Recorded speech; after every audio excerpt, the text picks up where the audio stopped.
On yesterday morning's Gymquisition, I said that live services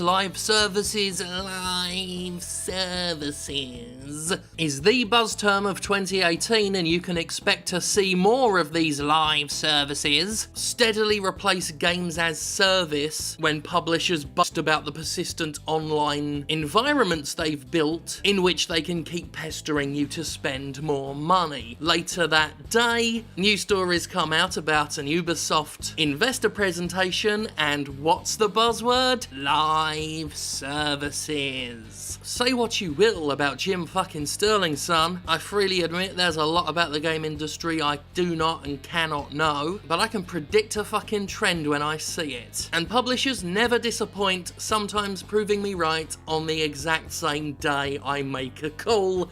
Thank you very much, Ubisoft. Having a look through Ubisoft's presentation, you get the distinct impression they quite literally don't want to make games anymore. Now ultimately, it seems like that's the end goal for most major AAA publishers. I mean, who wouldn't want to be able to just sit back and let people hand over money for fucking nothing? A lot of the industry is run by people who don't play or even give a tiniest shit about video games anyway. Their ideal world is a world where games like Final Fantasy or The Bravest are the de facto business model of choice. Not games, just things where you press buttons or tap screens and continually pay publishers for the privilege of carrying on pressing buttons and tapping screens. Let's go back to that first screen I showed you, because I think this says everything that needs to be said about how Ubisoft sees the world. As you can see, they've literally put game in the past column. To them, video games as a concept are a thing of the past. From a game to a platform. You see, in the past, games were a hit-driven and cyclical business, whereas today you get recurring revenue business. This speaks to the things like microtransactions and loot boxes, all that kind of stuff. Stuff I've described as profit with no upper limit. If you can hook the whales, then you can just watch your coffers fill with coins. Point 2, low user engagement of the past. In today's world, we have high user engagement. And in the world of live services, of course that's true. In a world of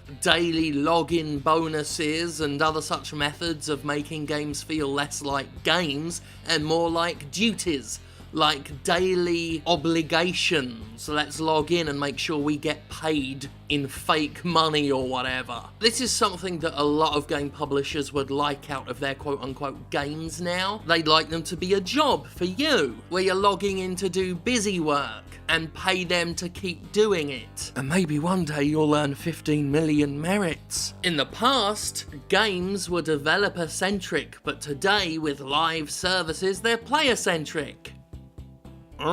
In the past, it was all about the game experience. Today, it's all about the platform experience. And they're looking to no longer rely on selling a number of units, but create a game with lifetime value. Now, that last point, I don't have a problem with, except for the fact that publishers try and have their cake and fuck it too, by creating live services while still wanting annualized sequels. It's like Call of Duty. Yeah, it's a live service for about a year, then all the money you've put into it is obsolete because a new one's just come out. A game with lifetime value would actually be amazing, but too many of them are focused on the lifetime part and not the value part. Do you remember when Destiny was designed to last 10 years? But here we are with Destiny 2.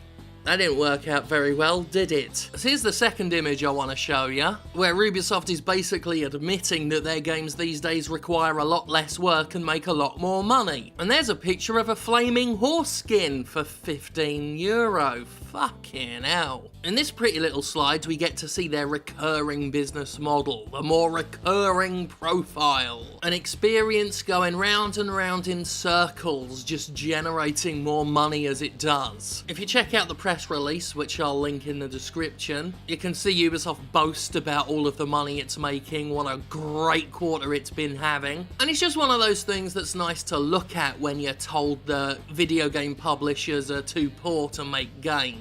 Ubisoft is also very proud of its mobile growth, which has been helped by a partnership with Tencent. And I highly recommend doing a little bit of research on Tencent, because by all accounts they love to copy other people's work. From everything I've heard about Tencent, I wouldn't be proud of a partnership with them, but it is Ubisoft. They've not really got any shame. It's all about the money, right?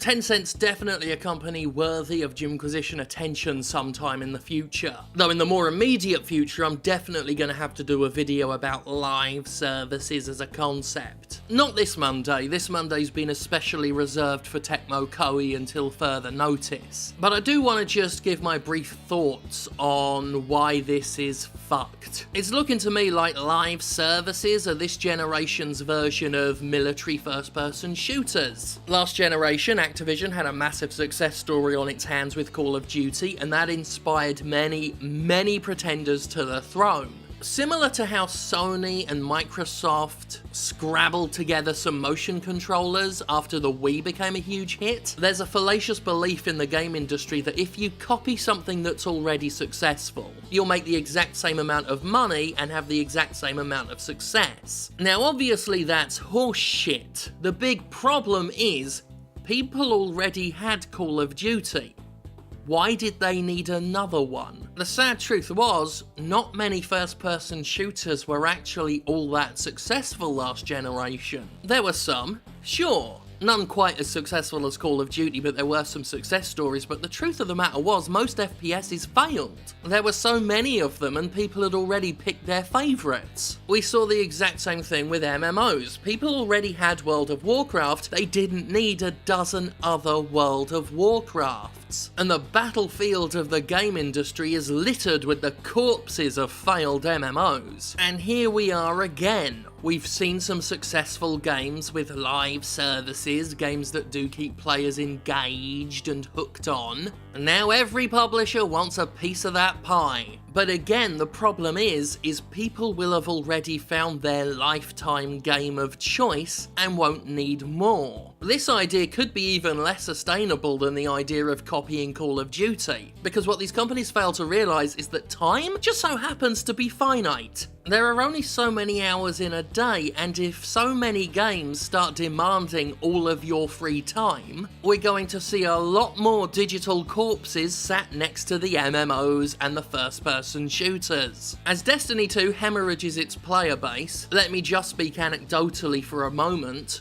Warframe right now is my quote-unquote lifetime game. That's the one I'm logging in to do grinding on and all that kind of stuff, and I'm having a lot of fun with it. But if Activision and Electronic Arts and Ubisoft and Warner Brothers all start trying to do the same thing, all start trying to vie for my time and attention, the simple fact is they're not going to fucking get it.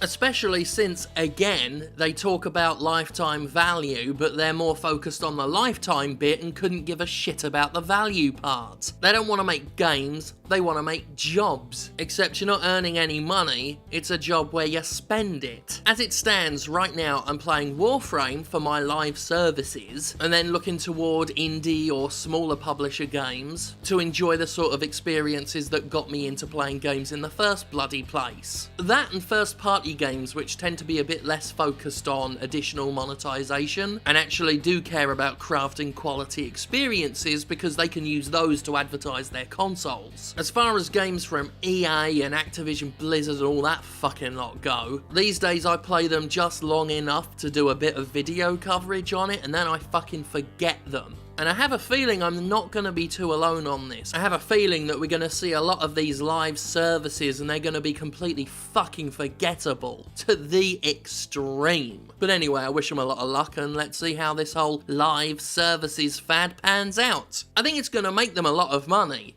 For now. We'll see what happens when the bubble bursts.